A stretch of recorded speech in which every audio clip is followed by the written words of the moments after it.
In today's video, we are going to cover how to set up tax defaults for contacts in Xero. To begin, go to the top menu in Xero and click Contacts. This opens the area where you manage the people and businesses connected to your account. From here, choose the contact list that fits the type of record you want to update.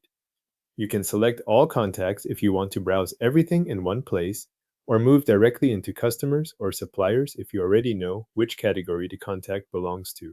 Once you are in the right list, find and open the contact you want to update. This takes you into that contact's profile, where Xero stores the settings tied to future transactions for that record. After the contact is open, click Edit so you can make changes to the default settings. Inside the Edit view, look to the left menu and select Sales Defaults. This section controls the values Xero can apply automatically when you create sales transactions for that contact. Under Sales Tax, click the drop-down menu to see the available tax rate options. From that list, select the tax rate you want to use as the default for this contact. Depending on how your organization is set up, that could be a rate like tax on goods, tax on consulting, exempt sales, or another tax rate that matches how you bill this contact. Make sure you choose the tax rate that matches the sales activity you expect to use for this record, since this will affect future entries created for that contact. If you also need to define a purchase tax setting, stay in the same edit area and select Purchase Defaults from the left menu.